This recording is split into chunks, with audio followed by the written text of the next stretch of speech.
Good afternoon and welcome to my CPS 161 class.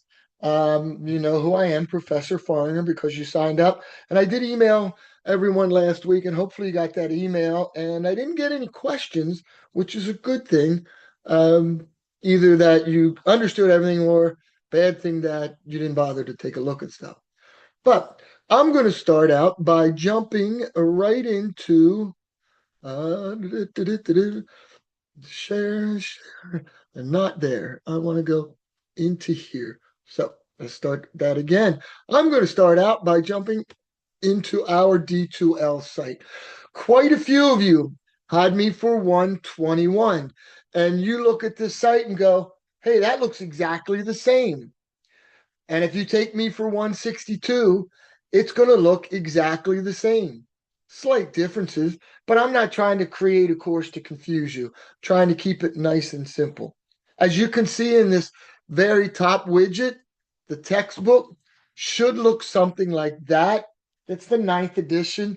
I believe there is a 10th edition, but it's not in book form. It's online form or digital form, and I like to still write in my book, so I'll be showing you lots of stuff from the book. Coming down the left side, you see this first widget called algorithm. Hold on to that for just a minute.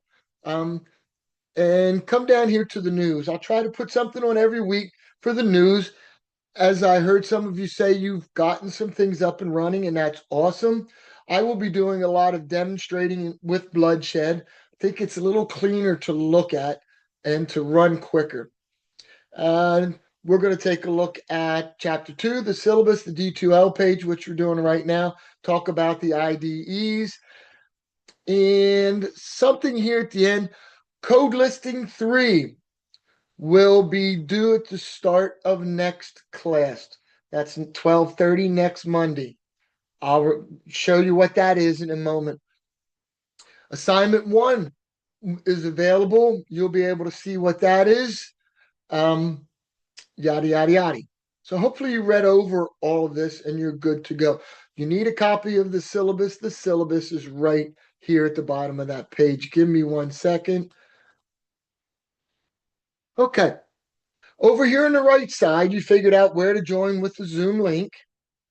Okay. Down here are lecture videos. This is when classes used to meet twice a week. Okay, we would meet twice a week. There'd be a video every day, and I sat and lectured. Well, this class is going to be a little bit different. It's going to be flipped. And what I mean by that is I'm going to tell you which of these lecture videos to watch before we start class next week. Because in class, I'm going to talk about the videos a little bit, and we're going to start right in with doing hands-on stuff.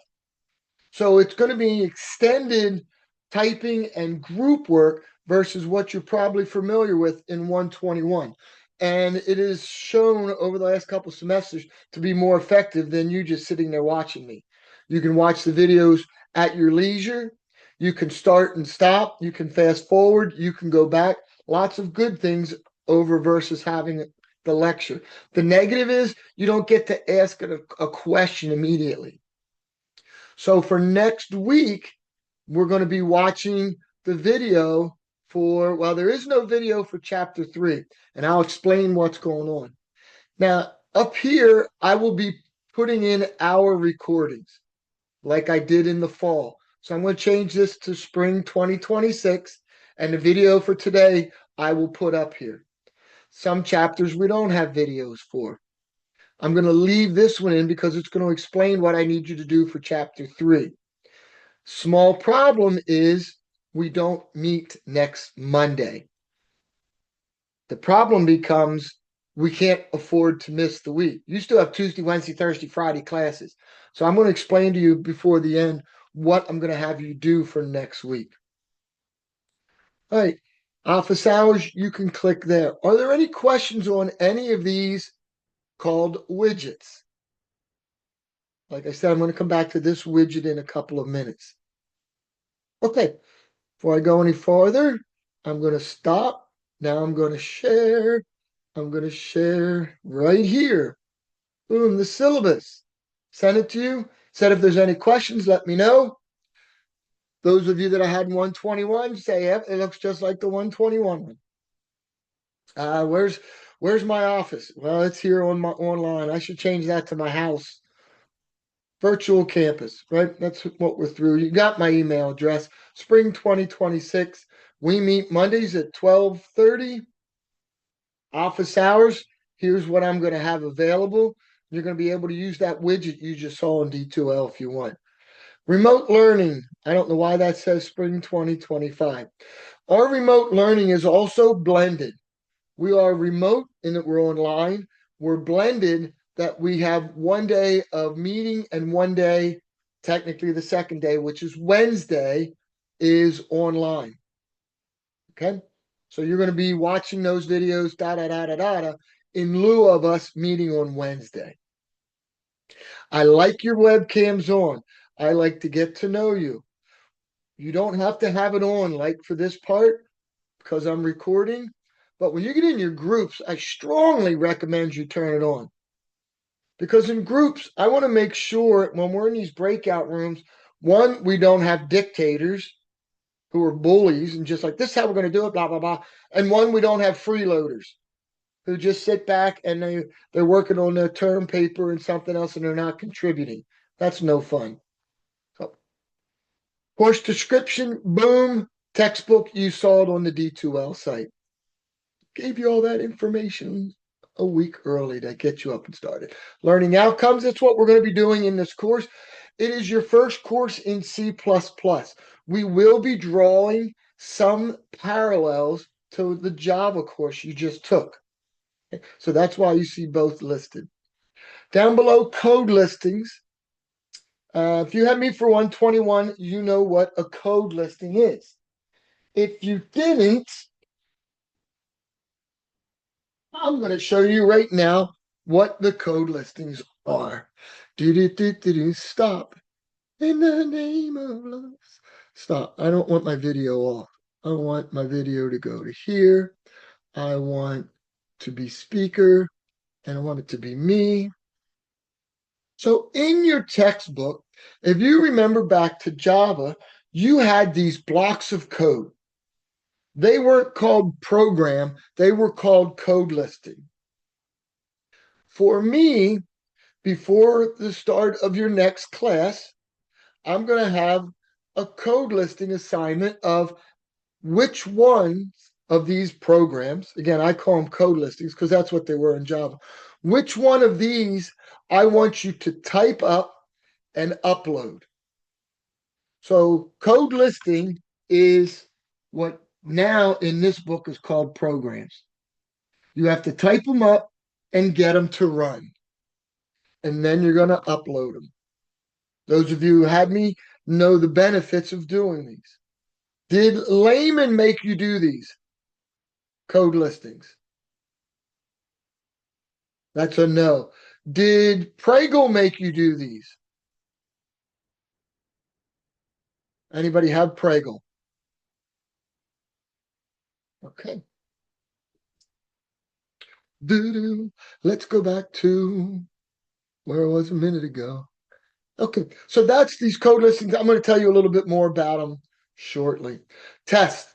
Tests are going to be given online with the lockdown browser, with the side camera, which you have to do for math classes. So you should be used to it by now. And then I go and I skip through and watch the videos, check here, check there. I get marks that say the student stood up or the student looked away from the screen, and I can go right to them and check out what's going on. It's kind of actually cool for me to proctor your test that way. The tests are going to be given on Wednesdays, the first two tests. The third test, the final exam, is going to be given on a Monday, that 15th week of class. The tests will be open at 12:01 a.m. and close at 11:59 p.m. that day. So you will have any time during that Wednesday or the last one on a Monday to take your test. Once you start, you have to finish it. I'll give you more information about that when we get closer. Questions on that? Anybody? If you miss a test, you need to be busting a gut to let me know why you missed it legitimately. Oh, I was playing video games till 3 a.m. and then I just overslept. Ah. That one doesn't work. I ran over the neighbor's cat. Oh, and the neighbor's still hunting me. That's still a bit different. Programs. There's going to be 11 or 12 in the semester. I judge as the semester goes on. Do I need to add another one? Are we really good? I don't need two of these. I can switch them around. So it's a little bit of an influx, but it's pretty much going to be one a week is what you're going to have. I'll assign them Sundays and they're due the following Sunday type of deal. Okay. Early on, you're going to be doing something called an algorithm. You're going to write a program in Java that matches the algorithm and C++ that matches the algorithm. That's going to show if you write a hand program, shorthand, kind of, and I'll show you what I want. First, it's easy to write it in any language. And then after the first three or four, you can be done writing them in Java. We're going to be just C++. Okay. Real quick, I can't grade a program that doesn't compile and run. So sometimes less is more. I'd rather have you have half of it done and compile and run and it works versus me looking at 120 lines of hieroglyphics. Okay, so you're better off doing that. Again, there's the program blocks. Also, I call them code listings. I'll show you where they are and what I want you to do. Academic dishonesty. I'm a stickler. I did 37 and a half years of teaching and now 2.5 years of adjuncting. So I'm at the end of 40 years. I know a little more than you do, and I know what a lot of you are up to. AI is making it more difficult, but if you were writing a term paper and you had a paragraph, and I look, and the next student has their program, and all of a sudden they have the exact same paragraph, word for word. Is that plagiarism? Yes. Same with a block of code. There's 8 lines of code, exactly the same letters, spacing, on and on and on, same names. I know what you're doing, and I've done this long enough. I know what you should know at this point, and some people put code in, and I'm like, oh, now I have to meet with them and have them explain to me what's going on in there. Everything you need is in the book or in the lecture. You really don't need to go online because it's all there. Okay. That's me yelling at you. It's a one and done. Don't, I've gotten my dad has cancer. This is going to kill him when I let him know. Well, don't think about that before you plagiarize. Attendance. We don't meet that often. You need to come here. If you don't, and you have excessive absences of over 15%, if you're up to like 3 and 4 absences, I can withdraw you from class. So if you're absent, let me know why. So I don't have to get it's paperwork for me. I don't want to do paperwork for cheating. I don't want to be doing paperwork for withdrawals. I'm lazy. Withdrawal information, not your first course. You should be familiar with that. Student handbook. This is from student success, student access serve. Some of you get extended time. Some of you get other accommodations. You should know by now to go through them to get what you need. And all of that is listed here at the end of the syllabus. Any questions on the syllabus? Am I talking too fast? Am I talking too slow? Are you still awake? Can I get an emoji thumbs up so I know you're still awake? Oh, Tanner's got the emoji one. There we go. Blowing it up. Good. Everybody's still awake. Everybody said yes.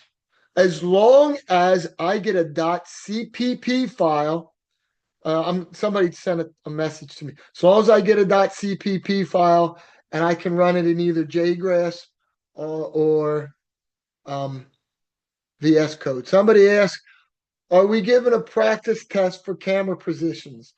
I'm putting, hang on a second. Do I have a practice test in this class? No, oh, jeez, I almost hit end meeting. I'm going to go back to, to here. Okay.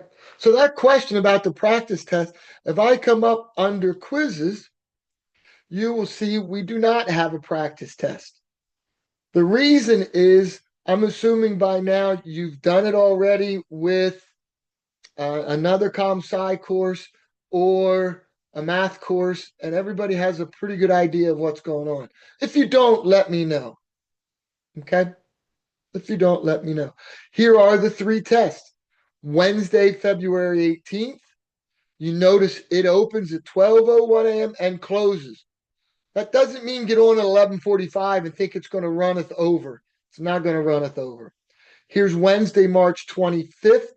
Here's Monday, April 27th, which is the 15th week, which used to be finals week. It's now just called the 15th week. Okay. Content. Shooby-dooby-doo. Syllabus is here under content.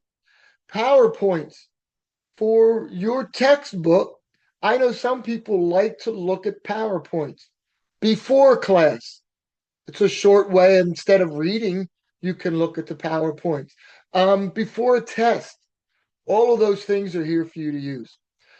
Review questions, they're here. Okay. If I want to work on multiple choice because I know foreigners tests have a lot of multiple choice questions on, here's a good place to go practice and make sure I'm getting them right by checking the answers. Those of you that want to use VS Code, a former professor had this and approved me of using it to help get you up and running in VS Code, in case you haven't used it up to this point. It's all under content. Discussions. Each chapter, there's going to be group work. We're going to go into breakout rooms and do group work. And I'm going to say things like, hey, can you put that on the discussion board? You're paying it forward. You got it to work, but maybe somebody else didn't. Down the road, you might not get something to work. And all of a sudden, hey, Jack posted a solution. I can go and look at that solution and figure out what I did wrong working in class. The very first one, assignments. After the assignment is due and I've graded it, and you like what you did and you want to share it to the class, share it up under this assignment discussion. People can get on and look and say, oh, well, that's a clever way to do it. I never thought about it. And you're learning. You're learning from each other. Again, I will reinforce that as we go through the semester. But you see, we're going to be pretty busy, pretty fast, all the way down to starting in chapter 9 is where the chapter 8 is where we get into new stuff, really new, conceptually. Okay, Dropbox, Dropbox. The first assignment is up. It's going to be kind of ready to go. You can look at it. You'll see the algorithm is due on Thursday, and the two programs for it are going to be due on Sunday, the 18th. The rest of your assignments will slowly appear here. Code listings day one are available. So here's the ones for chapter 3. If I click on it, I have to do code listing 3.2. Oh man, I have to do a whole bunch of these. What you're going to find is you're quickly learning C++ by this repetitive typing. Okay, we'll meet Wednesday. You have videos and typing to do. Once you get them all done individually, you're going to click add file 1, 2, 3, 4, 5, 6, 7, 8, 9, 10 times. You're going to add files and submit them before the start of class, which is 12:30 the following week. Questions on the Dropbox. Questions on what you're going to be doing. These are those code listings / programs. You type it up and upload it. So the assignments will uh appear in the Dropbox as time goes on. Yes. Okay. Yep. I try to get a feel for the class. I try to get an interest for the class. Sometimes I just use ones from previous semesters that I feel hit on something really well. And the first assignment will be to um create an algorithm both in C++ and Java. An algorithm, and then you're going to write a program in C++ and a program Oh, in Java. Yeah. right. So you're Yes, going you're to end going up to with, write programs in C++ and Java based on one algorithm. right. And the algorithm's going to be due, and I'm going to show you an example of how this is going to work here in a couple of seconds, couple of minutes. Okay. Quizzes. We already looked at that. There are all of your tests. So, any questions about the syllabus? Any questions about my D2L site and where everything is? And of course, this one's going to change. This widget right here, it's going to be our class's widget, what we do in class. Okay. Algorithm writing. Here's a PDF that you could go and download if you want, and you would have it to take a look at. I'm going to show it to you this way. Algorithm writing. All right. So you know how to write programs. Now it's time to learn how to write an algorithm. And you're going to be forced kind of to learn quite a bit this semester by writing an algorithm, but first creating test data. Something you didn't have to do very much in 121 because a lot of those programs were easier to work with. But we're going to write an algorithm. Now, that doesn't look like a paragraph, for example, the assignment I give you, but it also doesn't look exactly like any particular language. This is the Tanner language, or the Marshall language, or the Jaden language. Whatever it is that you need to do to think through what the program does before you write your program, before you type it up. Because you're going to hear this phrase several times from me here. Oh, programming is thinking, then typing. Typing's the easy part.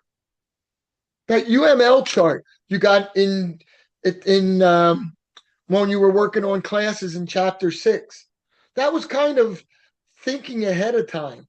You wrote everything down. Once that class was written down in the UML chart, this part was easy. You did all of the thinking ahead of time. Okay. So you see, this is kind of some examples of writing an algorithm. Yeah, it's we have the word then. You don't see that in our language. That's old school. That's Pascal. But if my variable number grade is greater than 90, output, display, whatever word you would like to use. So I am now going to go through getting an example of how you would do test data and an algorithm. And then I want to jump into bloodshed so we can type up some stuff that would be chapter 2 to get us started in C++. Here's the program. Here's the paragraph. Convert seconds to hours, minutes, and seconds. Now, you're going to do this time my way. Uh, uh, uh. How's that sound? Well, that's an annoying sound doing that. What we're going to start out with is some test data because I want to make sure I know what I'm doing before I move on. So I'm going to be getting seconds and I want to transfer that into hours, minutes, and seconds. Okay, somebody give me test data. Give me good seconds. If I enter what do I get over here?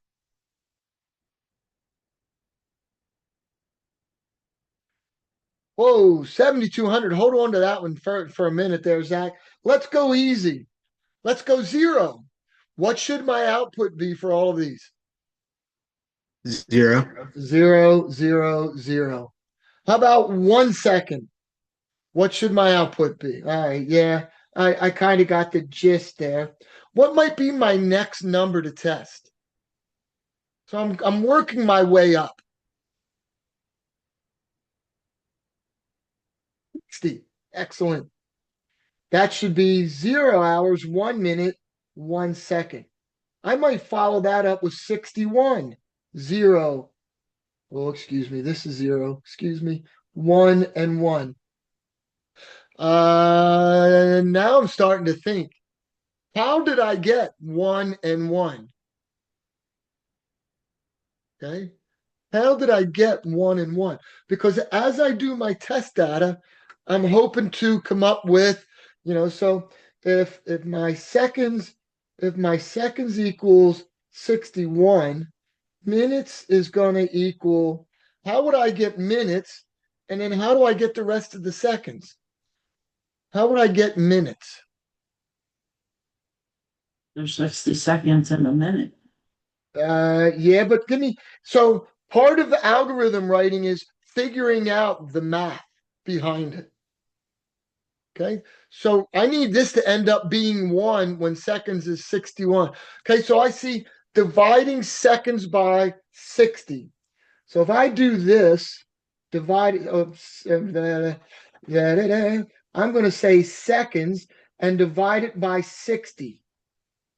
This is integer division.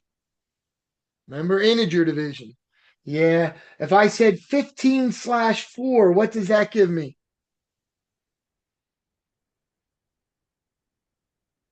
15/4, what does that give me? Yeah, I'm seeing threes. I'm seeing three. 15 divided by 4.0, that gives me 3.75. That's that whole different data types. So keep that in mind. This is integer division. Okay, so minutes is now one. So right now, and again, I do a lot of this. Minutes is now one. Seconds is 61.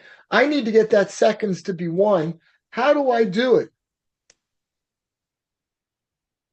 How do I do it? And then I'm just scribbling.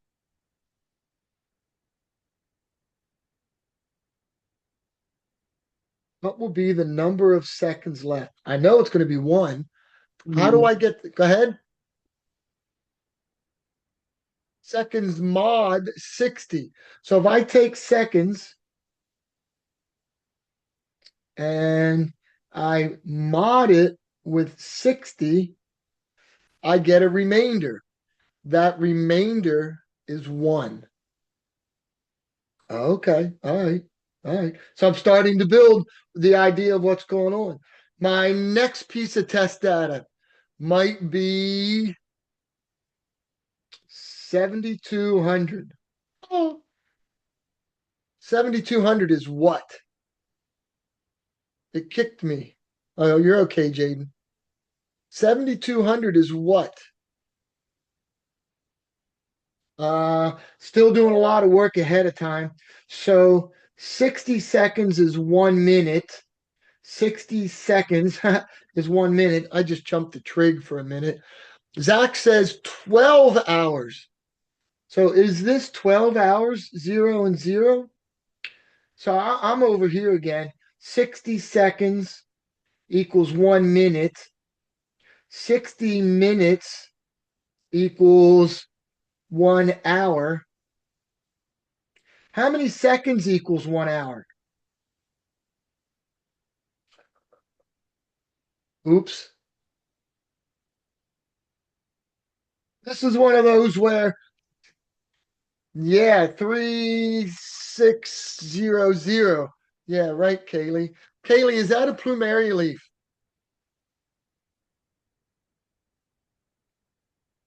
You can always hold down the space bar to unmute.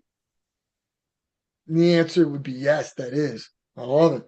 So now this should have been 2 hours. 7261 should be 2 hours, 1 minute.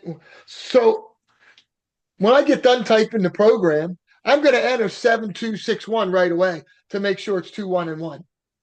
If it's wrong, I may back up to some of the simpler test data. But writing a program and getting output means the surgery was a success, but the patient died. You got the wrong answer. You're going to hear me say that. So I did this. I got my seconds to start with, and then I needed this block of code to calculate minutes. Now I need this block of code to calculate hours, and then I'm going to do minutes that are left, and then I'm going to have how many seconds. Goodness gracious. My pseudocode. Let's start to write pseudocode. Input seconds.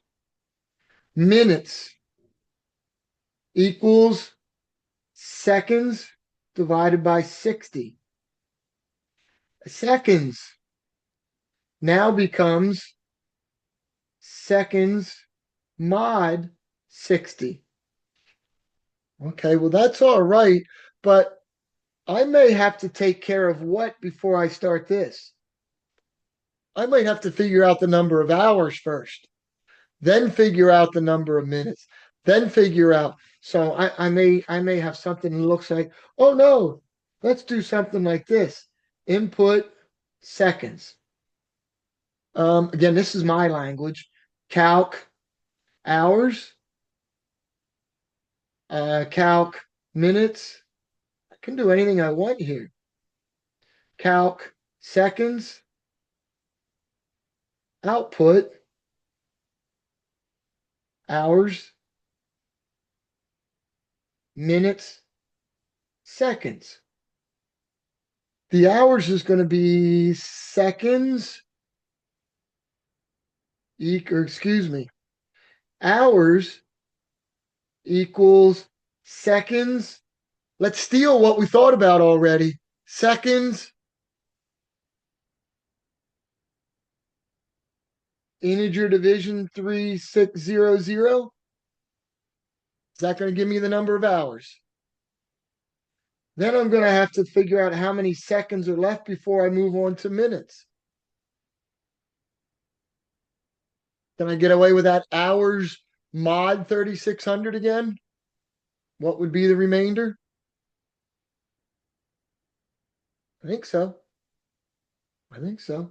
And then we already said minutes is going to be seconds, integer division 60. Seconds is going to be minutes mod 60. I got a good algorithm. Now, could you type this up in Java? Once we confirm, we'd have to confirm that this is right. Can you type that up in Java? I sure as heck hope so. Can you type this up in C++? No, I don't know C++ yet. Well, that's a darn good reason why. That's a darn good reason. Questions on this is what would be due Thursday. Sometimes I'm going to ask for your test data. Boom, boom, boom. But hopefully you see that doing the test data first made the algorithm easy, which is going to make the program easy. And this is a habit I have to get you into because when you go to CPS 162, ooh, you need to do a lot of work before you actually can start typing. What do you think? And again, this typed up, those of you using Apples, don't send it to me as a .pages extension. Is that what it is? I can't open it. So PDF or TXT file, one of those, or even a Word file. Cool. Again, is this going to be easy to type? Yeah, there's going to be a little bit more going on to this. This was the work. I now know how to do all the work. Doing the program is going to be easy after this. This may need some bedazzling to make it look nice. Okay. It's really cool, Professor. Keep going. I will. I am now going to go and open up my IDE. As soon as I open it up live, I can now go open it up. Do, do, do, do, do, do, do, do, do, and share. And I am in bloodshed.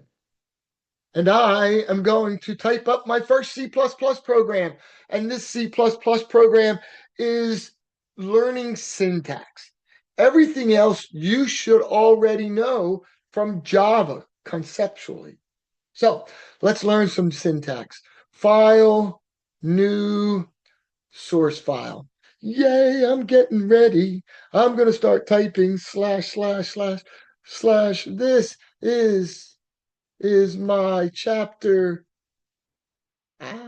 2 program slash, slash, slash. You know what I like a lot? I do this. Yaki, yaki, yaki, yaki, yaki. Breaks up lines of code. Chapter 2 program. My program demo. Right. If you're following along in the book, looking at one of the code listings, that's great. If you're typing with me, that's great. You decide what, bless you, Jack, what approach you want to take here. You can just sit and watch right now. That will help too. So in Professor, yes, sir. Yes, ma'am. when we're in class, do we have our programs open, like split screen? You can, but what's going to happen in class is I'm going to say, okay, next week, which we're not meeting, but just say, for example, next, you watch the chapter 3 stuff. We're going to do this. What do you think about that? Blah, blah, blah, blah. Okay. Now I'm going to send you to breakout rooms of 3. And I'll explain how I want you to do the breakout rooms. Usually one person is doing the typing.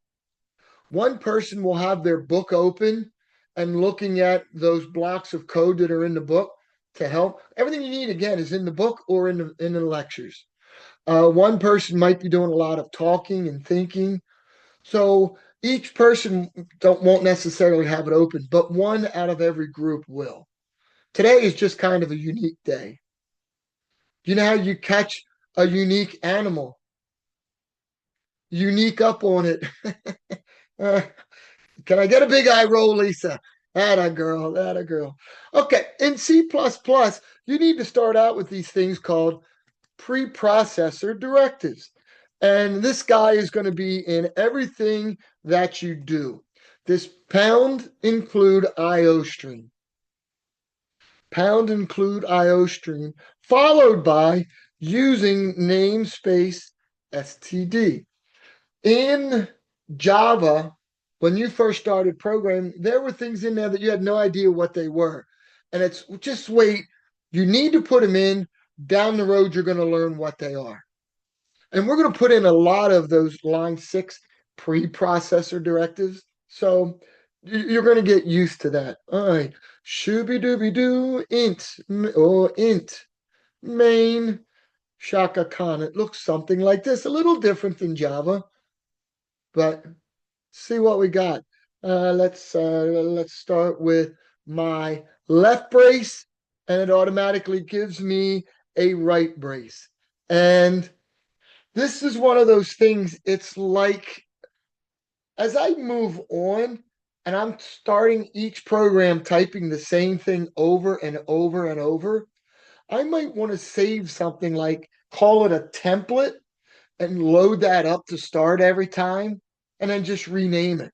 So I don't have to keep typing the same things over and over and over. And as we go through, I'll bring that up a little bit more. File, save as, shooby dooby doo, downloads, chapter 2 demo. Boom. Why did I do that? Well, I'd like to compile and run it. It should work. Where do I compile and run? That little, oh, I can do F11, hotkeys, F keys, or I can click on that red, green, blue, yellow box, and it should compile and run it for me. Doesn't do anything except give me the black screen of output death. That's something you're going to find is not as pretty as the GUIs we used in Java. Okay, this is all good. It works. I compile a lot to make sure things are good. Back in Java, we started with our primitive data types. Let's do the same. One moment. Yes. I followed along and Yep. I got a compile error. What did you type incorrect? Did you save your file? I should have. I know you Oh should wait, hold have, on a but did minute. you? Shoulda, coulda, woulda. Is that what they say? I think yeah. Yeah, I saved it Okay. using namespace std into Like main Java, the error messages down in that console window at the bottom, not always the easiest to work with. compile. Um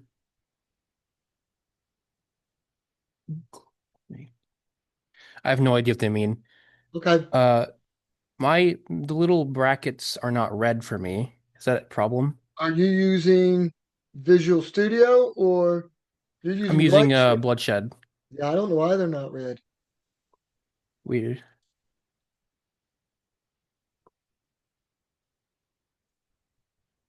Oh, I'm using dev C++ 4.9.9.2. Oh, I'm using 5.11. Weird. Okay. Um, we have to keep moving on though, okay, Jack? So you Okay. want to just watch and then catch up with it later. We Yeah, had yeah. these guys, int, double, char, bool, and I'm going to compile and run and say it works. So all of those primitive data types that we had in Java, we have again here. Nice, C++. Let's see what we got. What if the assignment operator works the same? That's that single equals. So I'm trying some stuff that we had before, and is it the same as in Java to get us up and running? And again, this is chapter 2, and we're all happy. What do we have up above? We have to come back up and one more. And again, this is not a primitive data type. This was an abstract. This was one that was created for us. It was called string. Okay. It has methods that we're now going to call functions that go along with it. String, sentence. How's that? So I'm going to come down here. Sentence equals the ever popular hi mom and semicolon. Make sure everything works. Does it all work? Get it. Compile and run. Do I get any errors? No syntax errors. I am on a roll. Char equals single quote one. Different than an integer. That's the character one. Does that still work? Compile and run. Yes, that still is good. I have a question. Can I do this?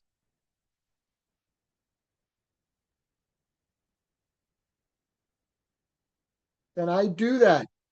Well, if you compile and run, you're going to find out pretty quick. Compile and run. It says yes for me.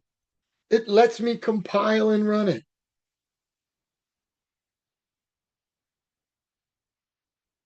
How can I do that? What is 65?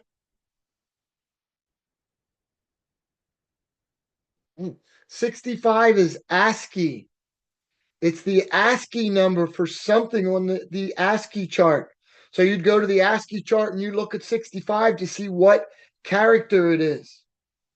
The ASCII chart went from 0 to 255. Ah, that's 256 characters, math nerds, computer nerds. 256 is 2 to the 8th power. There are 8 bits in one byte. It's all coming together. What is a kilobyte? How many bytes?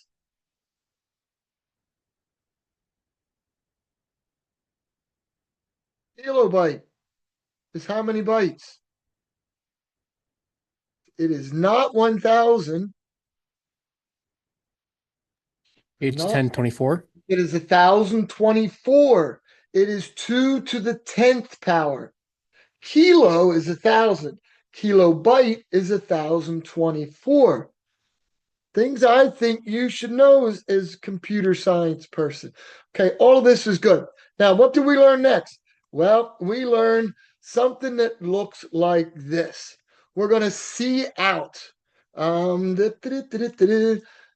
See out is what we're going to use for output. Hello world. Shooby dooby doo. Shadooby dooby. And I'm going to compile and run. And there it is. Hello world. So for us, we're now going to use C out with that less than side by side to go along with it. Ah, nice. What if I wanted to do something a little bit clever? Because I remember these escape sequences from 121 /T/T should do what? What did the T stand for? Hold the space bar down and say it if you got it. Isn't it tab? Tab. Yeah, tab. Hi. Hi, mom. Go to the end, semicolon. And like I said, I'm a compile and run freak. And look at that. Oh, tab worked, but what didn't go in there? Yeah, a new line. I need to get a new line on there. How do I do it? I'm going to do another one of those, and I'm going to put in this guy, Endlin. Endlin puts in a carriage return so that it will go to the next line. Ah, carriage return. The carriage was that bar on the old manual typewriter. You would type it and then you would hit return and it would roll to the next line.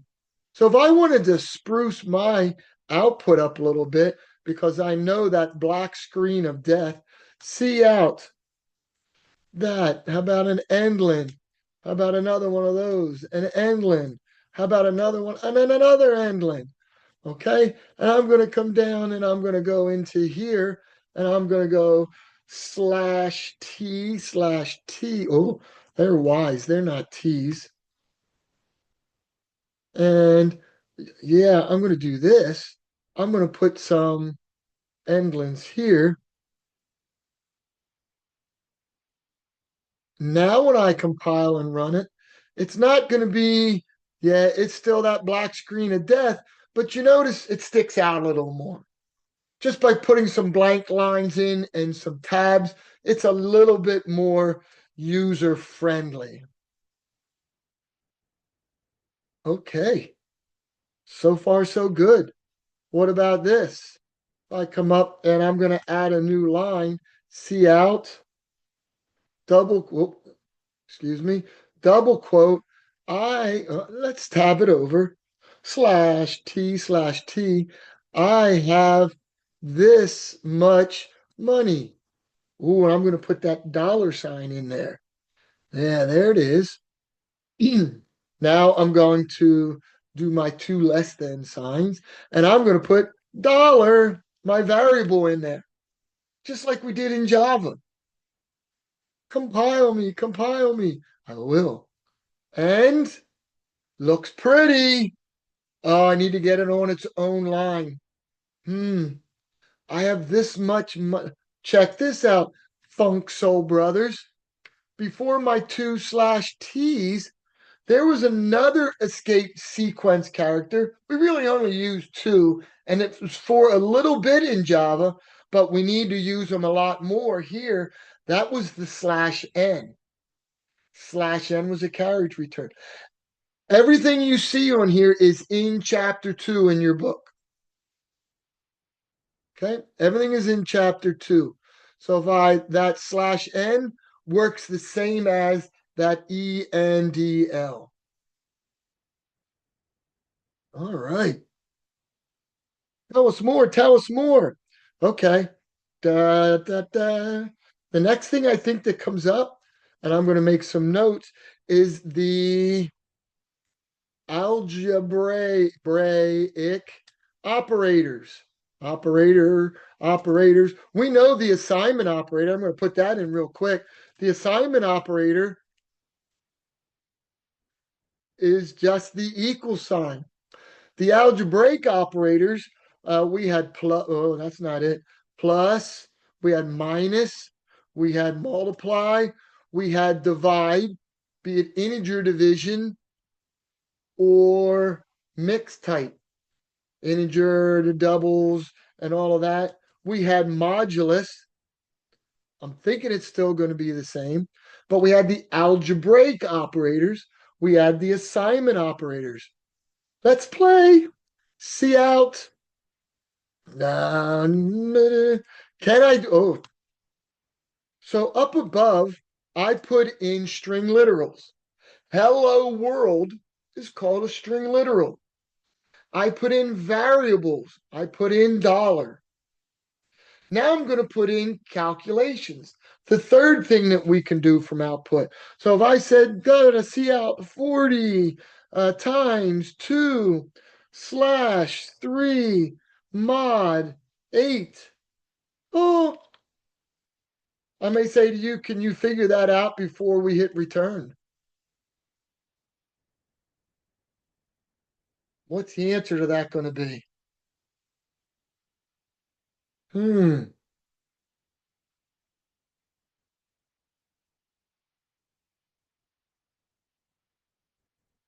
Well, I know I can do this. 40 times 2 is going to be first, and that equals 80, right? I'm going left to right. I'm checking for parentheses, gone. I have multiplication, division, modulus. They're all on the same page. Then I would have addition and subtraction left to right. So now I have 80, 40 times 2. 80 integer division 3 is going to be 80 divided by 3 should be 20. 20. I get 26. 26 mod 8. My remainder should be 2. That's doing the work. Come on, come on, come on. Just show me a random 2. There it is. So as you can see, inside of these couts, I can put string literals like hello world. I can put in variables like dollar, and I can put in calculations. Everything is just like Java, except it took us 2 weeks to cover all this instead of half an hour. All right, a minute ago, we did the ever popular C out. Now we're going to do C in. This time, the arrows are pointing to where it's going into. Oh, let's see. What are some of my variables up there? Let's just do num. We're going to reuse num. C in num. Okay. I might want to make this pretty. So I'm going to go C out. Endlin. Double quote. Please. Enter a number. Okay. Let's see. Am I going to need anything else? No. And I think I want my number to enter right after it. So I'm just going to end it there. See in number. Well, if that works, then I'm tired of typing this. Control C, Control V. Nice. Now I'm going to do another C out. String literal. Here is your number. Let's see. Less than signs and num. I don't know if you've noticed, but I've been really lucky up to this point because every time I compile, it works the first try. Let's see. Please enter. Oh, there it is. Oh, hey, look at that. Please enter a number. 6. Here is your number 6. All right. All right. So if I was to give you as an assignment that converts seconds into minutes, you have enough stuff here to do that. You have enough stuff to be writing programs already in C++. We have a little bit different with the input and output with the C in and C outs. Do you notice up in line 6, we have that preprocessor directive that says we're going to be doing input and output stuff. So we're going to be using C in and C out. That's why I need that. Using namespace creates a place where we can put our work as we're going. It knows where to store this program as we're writing it. How do you like my Boolean variable? Torf. Pretty clever, huh? Torf. No.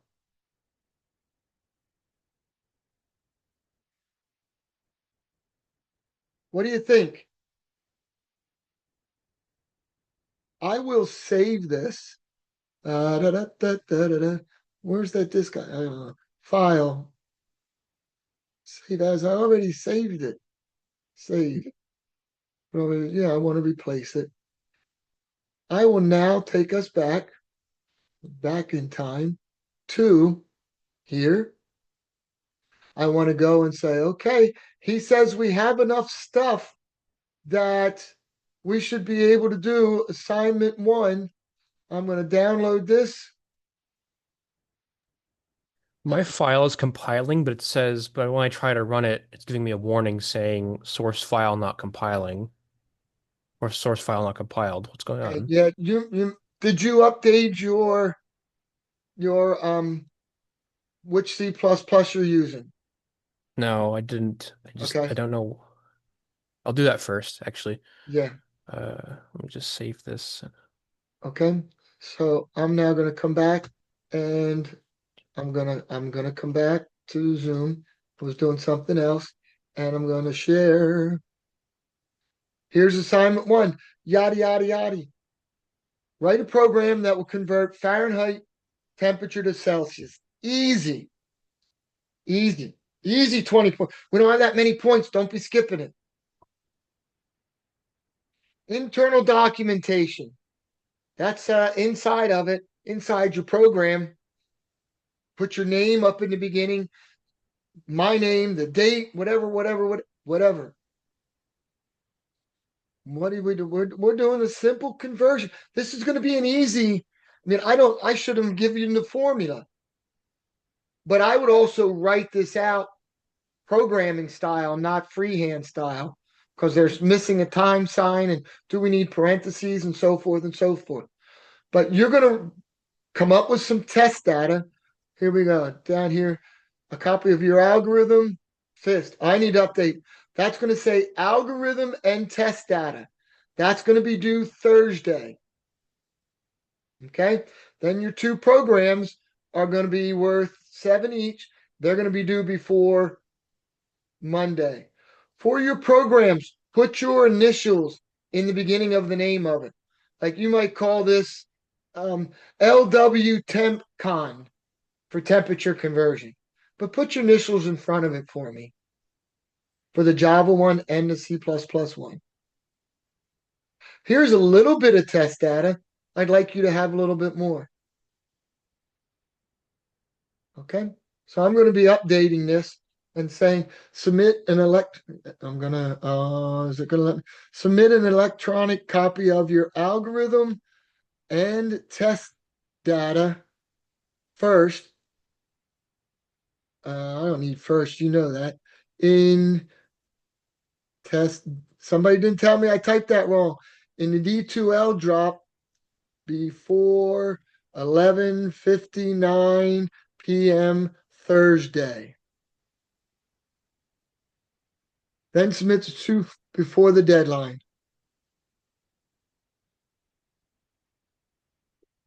Okay. I can't find the download link for Devs C++ 5 point something something. The highest one it goes to is 4.9.9.2. Is anyone else using 5.11?